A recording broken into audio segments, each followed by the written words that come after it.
في تقرير مهم جدا طلعته النهارده بيزنس العربية أو العربية بيزنس، ألا وهو الجانب الاقتصادي أو الفرع الاقتصادي من قناة العربية، اللي بتقدمه الأستاذة فهيمة.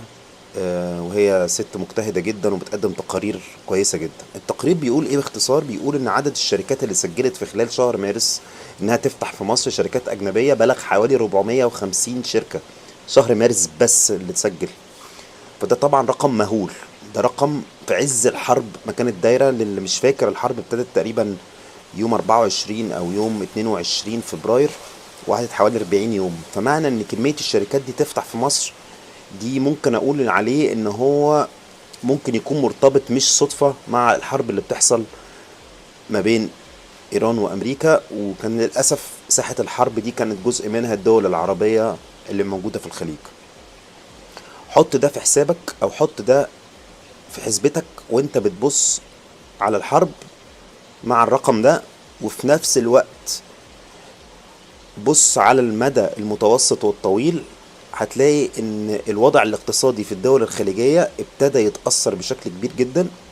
في برضو تقرير لسه منزلاه الجزيرة انجلش، عاملة ريبورتاج في هونج كونج وسنغافور، وبتتكلم ان في فاميلي اوفيسز او مكاتب اسريه. اللي ما يعرفش يعني ايه مكاتب اسريه، دي بتبقى العائلات الكبيره في العالم كله بيبقى لها حاجه اسمها فاميلي اوفيس. الفاميلي اوفيس ده بيدير الاستثمارات بتاعه الاسره، مليارات الدولارات بقى او مئات الملايين من الدولارات. فبيكونوا موزعين جزء من محافظهم دي في استثمارات مختلفه حوالين العالم. باختصار التقرير بيتكلم ان جزء كبير من الاموال دي ابتدت تنتقل من الخليج، وطبعا من دولة الامارات بشكل محدد، على اساس ان هي كانت مركز لفترة طويلة في خلال العشرين 25 سنة لجزء كبير من الاستثمارات دي في مجالات مختلفة. فالتقرير بيقول ان جزء كبير من الفلوس ابتدت تخرج بالفعل من الامارات الى سنغافور وهونج كونج. ليه سنغافور وهونج كونج؟ اللي ما يعرفش، سنغافور عندها تسهيلات برضو ضريبية واقتصادية كبيرة جدا، بلس ان هي عندها نظام قوي جدا مالي ونظام بنكي قوي جدا، فطبيعي الفلوس تنتقل ليها. بلس ان هي ما عندهاش اي مشاكل جيوسياسية خالص في المنطقة دي. هونج كونج اللي ما يعرفش، بعد سنة 1999 انتقلت الحكم بتاع هونج كونج من الإدارة الإنجليزية أو الإدارة البريطانية أو التاج البريطاني، اتسلمت تاني للصين.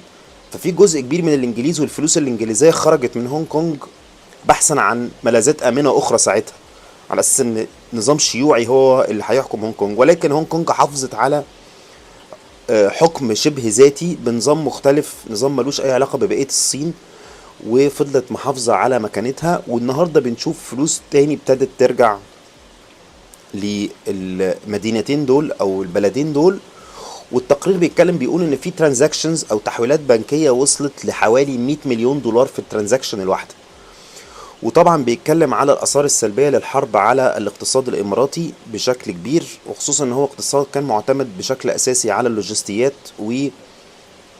والسياحه، وانها هب، سنترال هب او مركز عالمي مش مركز حتى اقليمي للتحرك.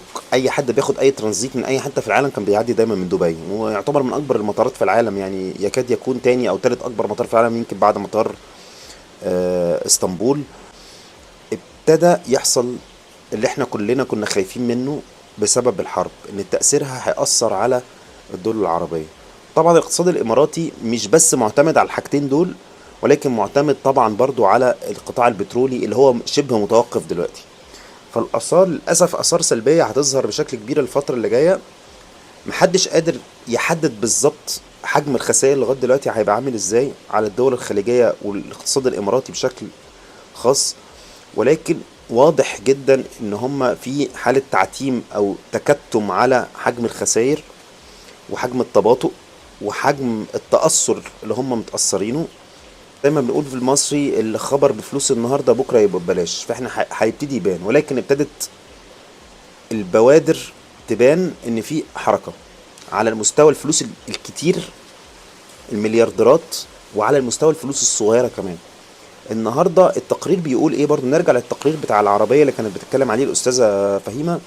بيتكلم ان كمان السنه اللي فاتت عدد تسجيلات الشركات في مصر كان عدد برضو كبير جدا سنة 2025، اللي عن حوالي أكتر من 500 شركة صيني فتحت في مصر أو سجلت إنها تفتح في مصر خلال 2025، وتقريبا 300 شركة تركي فتحت برضو في مصر في خلال 2025. احنا عارفين الأتراك بيخشوا في مجالات معينة زي الملابس، زي المنسوجات، بيقولوا عليها الصناعات الكثيفة اللي هي بتعتمد على أيدي عاملة كتير.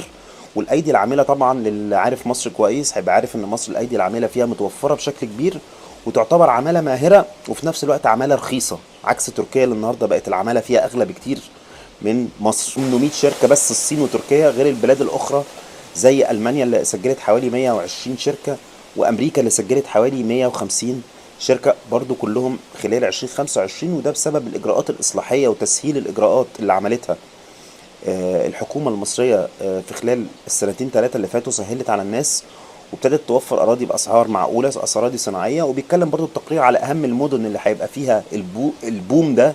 بيتكلم على محور قناة السويس بشكل أساسي، ومدينة الفيوم، ومدينة المنيا، ومدينة السادات. هم دول أكتر مدن هيبقى عليها الطلب وهيفتتح فيها شركات ومصانع كتيرة الفترة اللي جاية. التقرير برضو بيتكلم بيقول ان احنا لازم نهتم برضو بالتعليم الفني الفترة اللي جاية، عشان هيبقى الطلب كبير جدا، وهيبقى السوق محتاج عمالة ماهرة مصرية تشتغل في الشركات اللي بتفتتح اعمالها في مصر.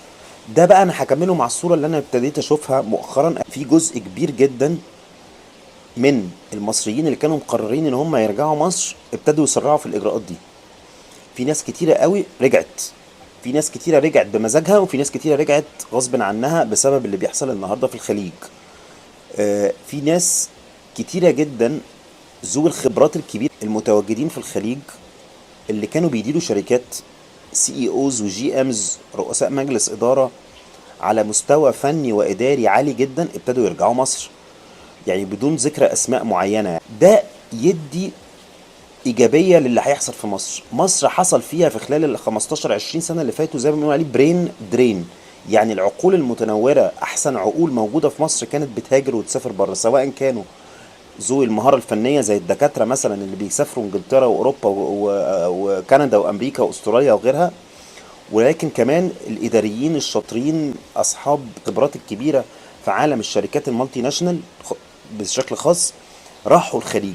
الناس دي ابتدت ترجع تاني، وبترجع تاني تؤسس شركات استشارات او تؤسس شركات خاصة، عشان خاطر هم شايفين الفرصة اللي موجودة في مصر وشايفين الامان والاستقرار اللي موجود في مصر. برضو لازم نذكر ان اللي حصل من البنك المركزي خلال الشهر اللي فات، خلال الحرب، من طلوع ونزول للدولار، ادى ثقة كبيرة جدا للاقتصاد المصري. في تقارير النهاردة طالعة من الاي ام اف او من ناس محسوبين على الاي ام اف بره، بيتكلم على حاجة اسمها ريزيلينس، يعني قدرة مصر على التعامل مع الأزمات المالية الفترة اللي فاتت. بيدل بشكل واضح إن إحنا بقينا بروفيشنال جدا في التعامل مع الأزمات الدولية، وإن إحنا سيبنا الدولار يطلع قدام الجنيه لما حصلت الأزمة وابتدى خروج الدولارات، وفي نفس الوقت الدولار نزل تاني وسيبناه ينزل براحته قدام الجنيه برضه، والجنيه يقوى قدامه لما الأزمة ابتدت تهدى وحصل الإيه، السيس فاير. فكلها الحمد لله عوامل مبشرة جدا بمصر الفترة اللي جاية، وبمستقبل مصر وباقتصاد مصر الفترة اللي جاية. يا رب ان شاء الله ما يحصلش اي مفاجآت غير سارة تعطل المسيرة دي. ثانيا، ان في النهاردة evidence وبروف وادلة لا تدع مجال للشك، مش بس من الناس اللي جوه مصر والناس اللي بره مصر، بتقول ان مصر ماشية في الاتجاه الصح، وان مصر بتعمل كل التشيك ليست بتاعت الاقتصاد وتطوير الاقتصاد. فان شاء الله الفترة الجاية يحصل تطوير. يا رب بقى الناس تنتهز هذه الفرصة عن طريق سواء كانوا موظفين او رجال اعمال، يستغلوا الموضوع ده الفترة اللي جاية، عشان ان شاء الله هتبقى فيه زي ما بنقول ايه، سايكل هتعمل فلوس كتيرة قوي لناس كتيرة قوي. فياريت نبص كويس ونذاكر كويس. ولو انت حاسس ان انت شاطر في مجال من المجالات دي، ياريت تكتب لي في الكومنتات وتقول لنا على امثلة حلوة وايجابية من واقع السوق اللي بيحصل، ايا كان المجال هو ايه. اكتب لي في الكومنت او تواصل معايا على الايميل، وانا هحاول على قد ما اقدر احكي التجربة دي عشان نتعلم منها واحكيها لبقية المشاهدين ان شاء الله. ونحاول نقلد الامثله الناجحه دي.